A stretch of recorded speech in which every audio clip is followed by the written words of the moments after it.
Baik, selamat pagi, siang, sore, ataupun malam, tergantung kalian menonton video ini. Perkenalkan, saya Muhammad Hafiz Aditya, mahasiswa S1 Teknik Industri Universitas 11 Maret. Di sini saya berusaha untuk bercerita tentang kasus yang sebenarnya sudah banyak diperbincangkan dan juga udah lama, yakni kasus mengenai Ford Pinto, mobil Ford Pinto. Dan di kasus ini terdapat berbagai macam pelanggaran kode etik dari etika profesi insinyur. Dan untuk itu, agar berbeda, saya berusaha untuk melakukan analisis terhadap kasus tersebut menggunakan pisau dari Sabta Dharma, yakni 7 tuntutan sikap yang merupakan pengejawantahan dari Catur Karsa.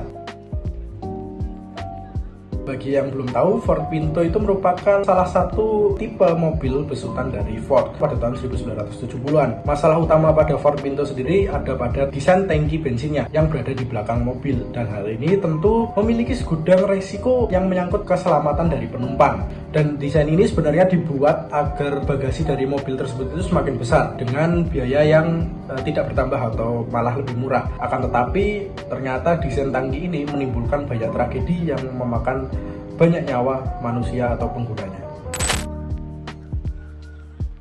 Yang pertama ialah Ford terbukti menutupi hasil crash test dari mobil tersebut agar mobilnya dapat tetap terjual pasaran tanpa ada hambatan. Ford itu sebenarnya sudah melakukan crash test terhadap mobil tersebut, dan dalam crash test tersebut terdapat hasil bahwasannya 45 percobaan menghasilkan mobil Ford Pinto yang terbakar, dan hal tersebut bukanlah hal yang normal. Akan tetapi Ford Pinto bukannya memilih untuk memperbaiki atau mencari permasalahan dari mobil tersebut, ia malah tetap menjualnya begitu saja dengan mencoba menyembunyikan hasil crash test tersebut. Dan hal ini menurut saya melanggar Sabta Dharma nomor 1 dan 4. Nomor 1 ialah mengutamakan keselamatan, kesehatan, dan kesejahteraan masyarakat. Dengan hal ini jelas pihak Ford abai terhadap keselamatan. Lalu untuk Sabta Dharma yang keempat ialah menghindari pertentangan kepentingan dalam tanggung jawab tugasnya. Ya, bahwasannya hasil yang buruk tersebut adalah tanggung jawab dari Ford Pinto untuk memperbaiki desain mobil tersebut. Akan tetapi Ford tidak melakukan langkah tersebut.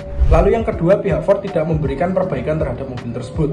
Nah, sebenarnya teknisi dari Ford sendiri sudah menyiapkan berbagai macam alternatif agar mobil Ford Pinto tidak mengalami kebakaran yang cukup hebat. Ketahui bahwa Ford harus menambah biaya mulai dari $1 hingga $8 per mobilnya. Akan tetapi pihak Ford memutuskan untuk tidak memakai alternatif tersebut sama sekali. Dan hal ini menurut saya kembali lagi melanggar Sabta Dharma nomor 1. Oke, lalu yang ketiga ialah melewatkan rantai komando desain demi mempercepat waktu produksi. Ford Pinto itu sendiri sebenarnya diluncurkan secara telat karena mengingat kompetitornya telah meluncurkan mobilnya terlebih dahulu, sehingga mereka tergesa-gesa dalam membuat mobil Ford Pinto itu sendiri.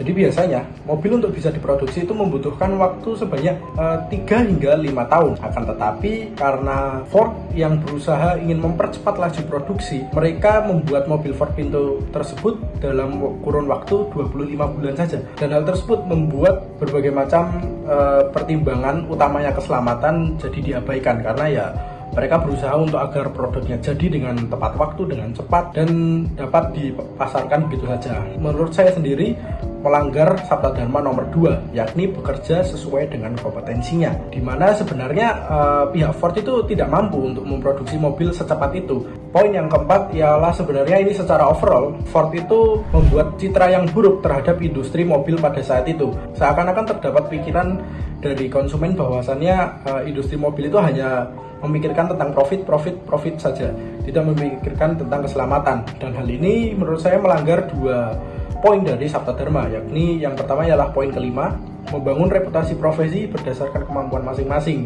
Adanya kasus ini, Ford bukannya membangun reputasi yang baik, akan tetapi mereka malah membangun reputasi yang buruk. Lalu poin yang dilanggar selanjutnya ialah poin yang keenam, yakni memegang teguh kehormatan dan martabat profesi. Baik, sekian saja video yang bisa saya sampaikan. Semoga kalian bisa mendapatkan manfaat dari video ini. Akhir kata saya ucapkan terima kasih.